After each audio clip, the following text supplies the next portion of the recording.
दोस्तों, अगर आप भी चेन्नई की शानदार जीत से खुश हैं तो वीडियो को लाइक करना बिल्कुल मत भूलिएगा। दोस्तों, सांस रोक देने वाले अंतिम ओवर में जब 2 गेंदों में 10 रन चाहिए थे तब जडेजा ने ऐसा चमत्कार कर दिया कि आज किसी की आंखों को यकीन नहीं हुआ।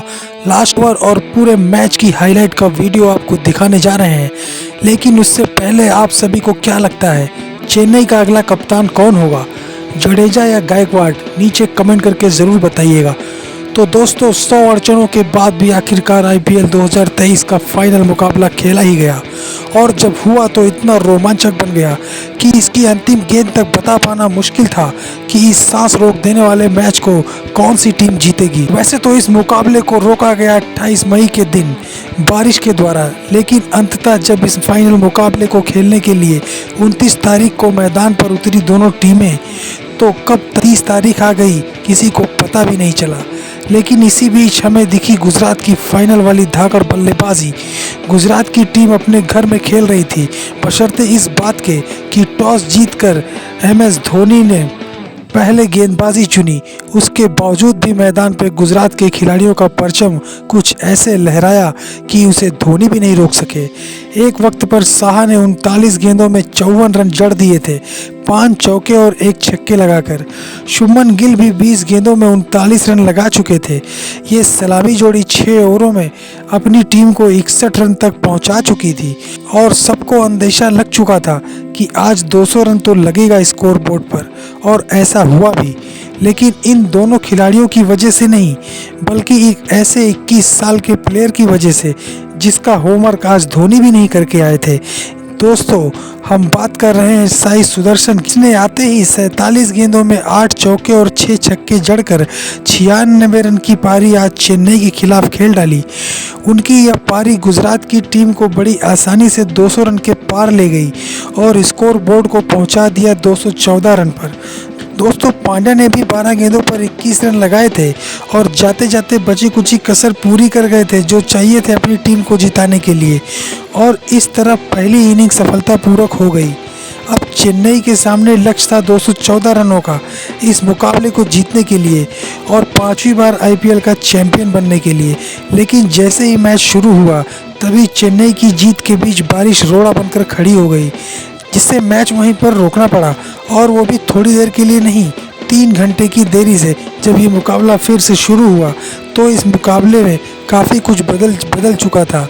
जी हाँ दोस्तों, अब चेन्नई को इस मुकाबले को जीतने के लिए DLS नियम के तहत 15 ओवरों में 171 रन बनाने का लक्ष्य निर्धारित हुआ। दोस्तों, टारगेट छोटा नहीं था, लेकिन ये चेन्नई की टीम है, महेंद्र सिंह धोनी की टीम है। हार मानना औरों ने सीखा होगा, इस टीम ने नहीं। और दोस्तों, आज शुरुआत भी कुछ ऐसी ही गजब की हुई।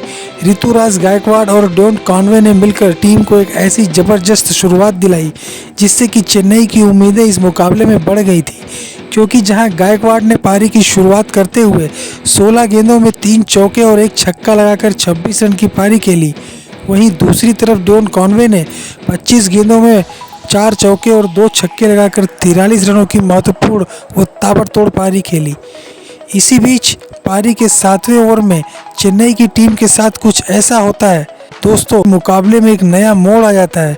दोस्तों, नूर अहमद के ओवर में ये दोनों खिलाड़ी बैक टू बैक आउट हो जाते हैं, जिससे अब मुकाबले में चेन्नई की मुश्किलें बढ़ जाती हैं, और अब बल्लेबाजी का दारोमदार अजिंक रहाणे और शिवम दुबे के कंधों पर आ जाता है।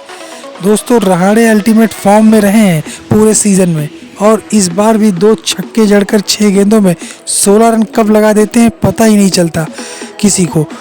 9 ओवर के अंदर चेन्नई का स्कोर 100 के पार पहुंच जाता है और जीत चेन्नई की टीम के कदम चूम रही होती है। लेकिन इसी बीच मैदान में ट्विस्ट आना बाकी था। 41 गेंदों में 75 रन की दरकार थी, और ऐसे मौके पर कुछ भी हो सकता था।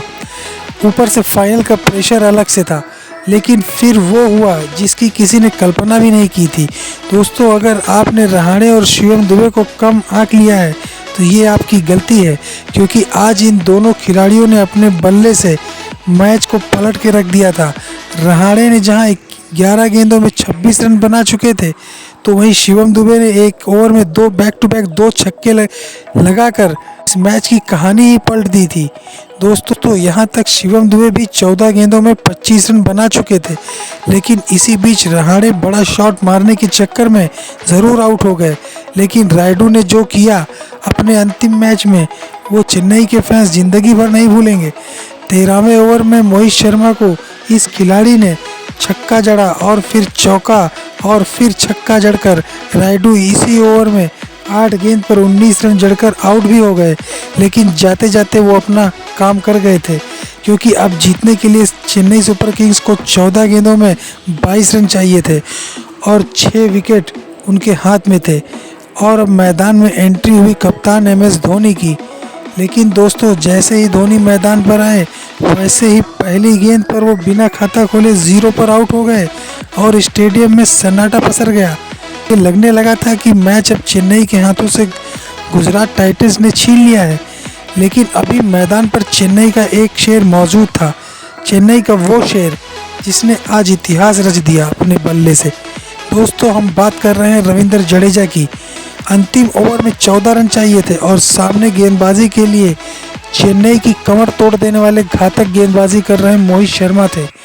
और जब ओवर शुरू हुआ तब पहली बॉल पर कोई रन नहीं मिला, दूसरी बॉल पर सिंगल, तीसरी बॉल पर भी सिंगल और चौथी पर जब सिंगल मिला तब 2 गेंदों में 10 रन चाहिए थे, जीत नामुमकिन थी।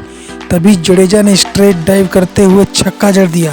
इतना ही नहीं, अंतिम गेंद पर चौका लगाकर जडेजा ने इस सांस रोक देने वाले मैच में चेन्नई सुपर किंग्स को 5 विकेट से जीत दिलाते हुए एक और IPL की ट्रॉफी धोनी को समर्पित की। और धोनी ने भी जडेजा को अपने गोद में उठा लिया और फिर चेन्नई सुपर किंग्स ने अपनी इस जीत का भव्य जश्न मनाया। और किसी को चेन्नई सुपर किंग्स की इस जीत का यकीन नहीं हो रहा था, क्योंकि दोस्तों ये जीत ही कुछ ऐसी थी। दोस्तों क्रिकेट से जुड़ी और भी रोमांचक खबरों के लिए हमारे चैनल को सब्सक्राइब करें। धन्यवाद। जय हिंद।